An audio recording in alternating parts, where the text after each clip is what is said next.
This is our home. Mark Perry has spent his adult life trying to protect the waters of the St. Lucie River Estuary that he played in, fished in, and explored as a boy.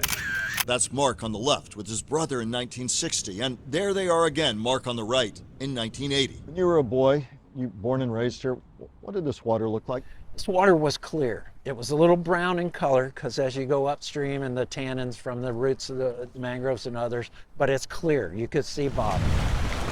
It was a treasure. Before the man-made canals routinely dumped water here from a swollen Lake Okeechobee. Oysters and seagrass beds create habitat for these estuaries to provide for over 400 different animal species like crabs and shrimp and game fish like snook, trout, tarpon, snapper. All of that diminished because safety worries for the Big Lake's huge dike or environmental worries about keeping too much water in Lake Okeechobee routinely have triggered water releases east and west, too often and sometimes catastrophically, with major toxic algae blooms the result. The Treasure Coast has suffered so greatly over the years when the lock gates open wide. And we're killing all of it. We're killing this estuary by dumping all of this polluted water into this system. Polluted water that upsets the balance for an estuary and Indian River Lagoon needing a mix between fresh water and salt water to survive.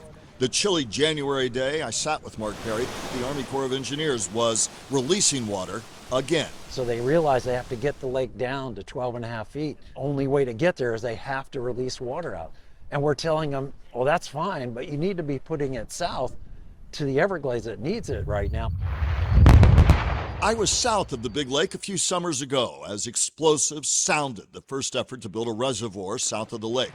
The goal to hold that water, send it through filtering marshes, and then to a parched Everglades. But completion of the project is still years away. What else are we killing if we kill this estuary? We're killing the life that thrives around it. All these waterfront property owners, all these boaters, fishermen, people that move here to this part of Florida to enjoy this waterway, enjoy the estuaries. And it's not just about nature for nature's sake.